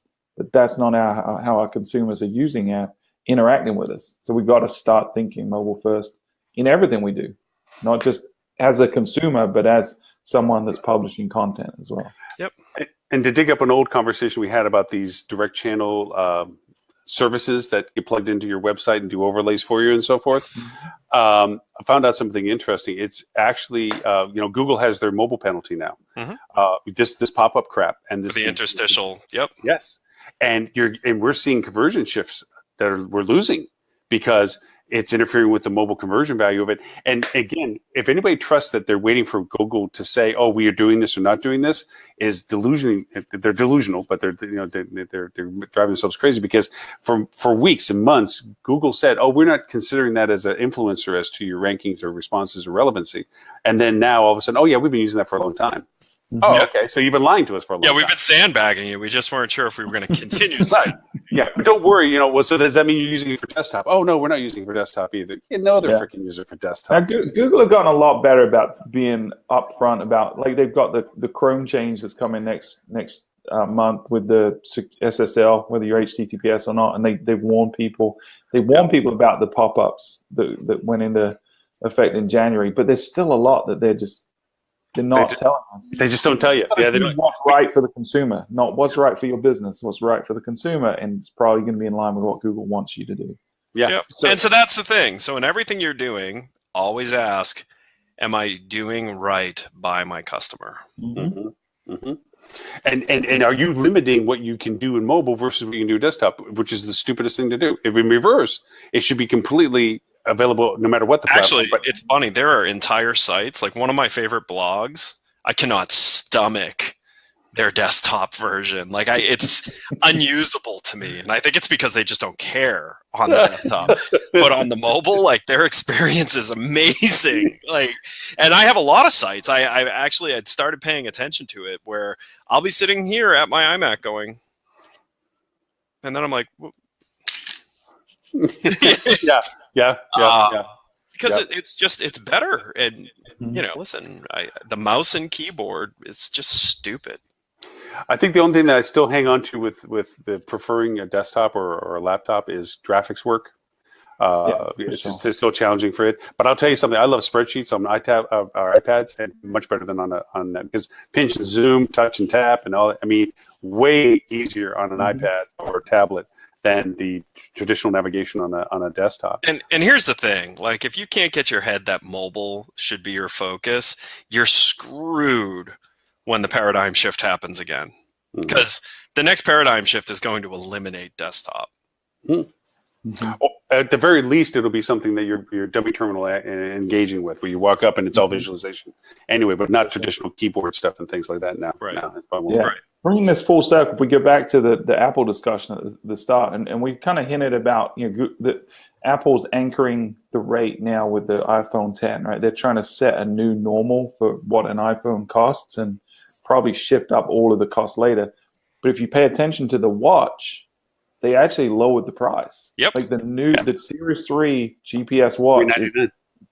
The GPS one. Oh, the GPS one, yeah. So it's like $20-$30 lower than Series 2 was just the day before. But you get the $10 a month in cellular on it. Which for the $399 is $10 a month for the cellular, but for the Series He's talking 3, about the regular GPS right, doesn't have the LTE, right? It's a lower cost for a better machine, much faster, better chipset. So they're really trying to get mass penetration with that watch. They're very deliberately, they know they can push the price up with the phone, but because listen, deliberately low with the watch. Their next step in their future is going to be wearable, and it's not the watch. No question. It is not the watch. It's not the watch. It's the glasses or whatever it's going to be to put a screen in front of us. Yeah. And it may not be a retinal implant, whatever it is, but it's rectal. Yeah. Definitely a rectal implant. Considering some of the stuff we find, it's probably yes. The eye suppository. Guys, well, we talk out of that hole so much, it's not going to be hard to put more stuff in it. That's right. Yeah. What was that? What was that show? Was it on HBO? That Dark Sky, or what is it? Was it where the contact lenses you would look through and they would change? You could see augmented reality through them. That's that's what it. That's what it needs to get to. And listen, Apple's the one trying to get there, right? Like they're so badly trying to get off of this form factor because this form factor is stupid, but it's better than this form factor. I'm pointing at you, computer. I thought you meant us. No, I paused so you would. No, they want to get off of this, and so the watch is a big thing. And here's the thing, like, gosh, it sucks to be disrupted by Apple. So they passed Rolex now. Rolex was the only watch manufacturer holding on. Yep. They passed that. What else did they just disrupt? They just disrupted something else that I thought, the headphone industry. Boy, you know what's funny? It's funny how everyone really complained about that mini jack disappearing from phones. But man, those AirPods, I would never have thought about buying a wireless headphone before. And actually, after what now they're doing with the watch, I want AirPods. And because they got rid of the one reason I didn't want AirPods, which is right now I only use headphones when I travel. Like, that's it. So I didn't want to have to worry about keeping something charged and then never using it until I get on a plane again. But now I want to use my AirPods with my watch so I don't have to carry my phone around. Well, because of the lack of AirPod availability, I ended up getting the Bragg ones that you put into your ear that are super small. They look like Secret Service things, which is, kind of a little thing I walk around with a suit feeling kind of the way. But anyway, they connect wirelessly to everything, not near the functionality. Do they have like a curly cable? No, but I wanted to glue one on because I thought that'd be real. Just make right, because otherwise they just look like hearing aids then. Well, yeah, but with both ears, it makes you look like you're deaf on both sides. So the cool part is that it's noise canceling on its own. You actually have to turn on the passive ability to hear outside. You actually hit the button to say, okay, take the outside noise and bring it in, so you can still hear stuff, but you can hear outside as well. It is kind of liberating that you leave your phone and stuff around. Immediately carrying the phone around is no big deal because they stay connected for a great range. So I can imagine the AirPods, the watch, and so forth. All of a sudden, it's not like the phone is tethered to you every 2 seconds because your engagement's still there. The phone's going to still do things it does, whether it's connected to the phone or not. The pods are going to keep connected to the watch, whether the phone's near it or not. You're to your point. Apple's moving us that way, saying, hey, let's start getting disconnected from the 98% of the time you'd much rather, not eat than give up your phone being within arm's reach kind of thing. So, Well, by looking at the three of us, none of us have that problem. you. That's Nope. funny. No. It's funny because it's true. Yep. Hey, I just saw a little. We've all gotten a little bit thicker over these last few episodes, it appears. Yeah, that's true. Hey, look at this. There's a turn whiteboard on button on the top of the screen now. Oh, let's see if we can draw something. Oh, I have a pencil. I can only imagine what he's going to draw.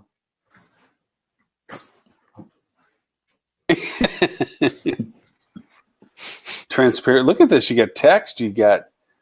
Oh, well, that's nice. So, Robert, just because it doesn't do it on mobile, at least we got a whiteboard. I think that's a fair trade, maybe. I don't know. Is it clear? Or can you clear it? Oh, I can clear it. So it's not. It's all of us can do this. Can you do that? Here, my little pencil. Yeah, we can draw at the same time. Yeah, squigglies because I really suck when it comes to that. Yay! Wow. Okay. Okay. We start doing our football strategies and Yeah. plays. Here's the blocker. He's going to go this way. I got to be careful how much I draw after that. Okay, so and then you can clear, you can erase, you can put squares. Hey, this is a whole new toy. How do you just shut it off? There you go. Because there could be people watching. Yeah, that's good. I think It's unlikely. It's unlikely, but there could be people watching. Our tangent's pretty far extreme today, but all right. Well, I hit all the stuff I was hoping to hit today. I had a couple of little projects. Pinterest had 200 million daily users, which I thought was, we discount Pinterest so easily, but it's still, it's cute. It's still there. I know you poo-poo. They try so hard. They have some relevancy for specific stuff. Yep. But no, I'm just kidding. I mean, it's I think it's funny that 200 million daily users now is kind of like, I know. That's right. With 1.47 billion Facebook ones, daily actives. Yeah, but no, that was one of the ones that was out there. What else? I had one other little funky thing that I had. Clickbait one that had kind of pissed me off about 5 things hotel general managers need to know about revenue management. And it bothered me because it was like, really, you felt this was print worthy, It goes back to a lot of traffic, and their KPI is traffic. Yeah, we're happy. Yeah, it was this one here. I think it was. I don't even know if I put it in the show notes because I was bothered with it.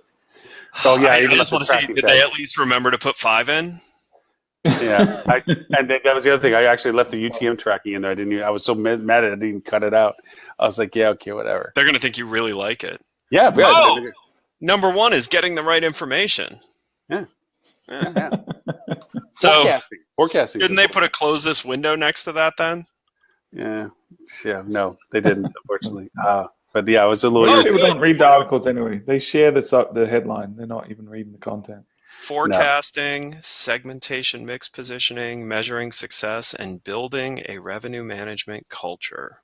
Yeah, I got to notice. I want to say about this one thing. The reason why I grabbed it was I'm seeing a lot of in-industry service agencies feeling that their idea of contributing to the industry is by inundating clickbait headlines and insubstantial content. Dude, I am unashamedly willing to do that because it works. I've never seen our podcast headlines. We deliberately try to, and we make fun of ourselves while we do it. But that's different, and the content's still there. The content is good, I guess. Yeah, you're delivering. You're adding value to the people you do. But we use superlatives into the subjects. Last week's was like 5 unbelievable, amazing something or others. You're the comedian in the room that just points out the obvious. It's like, we're going to take what you guys are believing is truth, and we're going to make you laugh at it, and then we're going to give you some really good shit afterwards. That's true. You make people think with it, because some of these agencies are throwing some of this stuff out, and you're like, really? That headline? And then you read the content, and it's 2 paragraphs of cotton candy, nothing. Yeah. There is a lot of shallow content. At least with yours, there's content behind it. Like, you're tongue in cheek pointing out something, but you're also driving home a point. So. That's true. Anyway, well, listen, that's all I had. Unless you guys had something else for it, Robert. I'm gonna go cut down some trees tomorrow. Hey, if you put on a nun's outfit while you do it, you'll get all over the national news. Viral, yeah. You'll be there for it. Although if that doesn't mean that you have to actually find a chainsaw. Did you get a chainsaw? Did you find one? Oh, I have a brother-in-law. Oh. What do I need tools for? I have a brother-in-law who has all the tools. Yeah. So you're that dude, because I always have people borrow stuff before I sold it. It's like, oh, you have that? Yeah, I have that pressure cleaner. Sure, borrow it. No, but I also get him to come over and help. Oh my God. Well, Mr. Ed, I was so proud of my son last night. I'll give you a moment here of bragging. So my daughter was running court. So we're housing a lot of refugees, a lot of Irma refugees right now. And so my daughter was holding court, having everyone draw their own comic strips. So my 3-year-old son goes up to his favorite aunt and gets her to draw the whole thing. She finishes it, hands it to him, and he takes 100% credit for it. Chip off the block. What? That's my boy. That's my boy. Because she did it far better than he ever could have. Management. Oh, that boy is management material. It's a nurture on nature. Probably both. And so that was it. All right. Well, for those who would like to know anything more about Mr. Ed, other than all that is to know right now, where could they find out more about you, Mr. Ed? You can go to flip.to to see what I'm working on, and you can find me on social, Edward St Onge. And Mr. Stuart, where can they find more about you and what it is you do? You can find all about Fuel Travel on our website, which is fueltravel.com, and you can tune in. We're going back to weekly with the podcast. We've been 2 weeks, every 2 weeks over the summer, but we're going back to weekly starting next week. So just go to fueltravel.com/podcast, or just type in Fuel Hotel Marketing on any podcast software, and you'll find us on there too. So, or you could also, if you just want to talk in real time with Stuart, you can go on the Star Wars subreddit. Yeah, I have a pseudonym. You won't know which one. For this show and all shows, you can go to hospitalitydigitalmarketing.com/live. This will be episode 110. You get to hear all of our comments and conversations and all the links to everything we discussed and show note timings as to having to listen to all 2 hours and 15 minutes. Instead, you can go to the timed highlight that you would find interesting by topic there as well. So also YouTube, Facebook, and Periscope. They're all out there too. So with that in mind, gentlemen, thank you so much for making the time. Thank you. I mean, thank you very much. Pretty hard hit area. So I was just so happy that the internet came up last night rather than me having to do this on apparently I couldn't do it on my mobile phone to Robert, although he has a Google Pixel, so maybe Apple would have worked better, but who knows. But I thank you for being the backup that had I not been able to make it, you would have been able to carry forward, and I do sincerely appreciate that. So thank you very much, gentlemen, for that and the time. With that, we'll see everybody next week. We may or may not have a guest, depending on how we can organize the schedule getting back to normal. And we may or may not know who it's going to be. But we'll be here. So that's all that really counts for it. So until show number 111 next week, thank you all for those who watch live and for those who watch us on recorded. And we'll talk to you next week. Bye, everyone. Bye.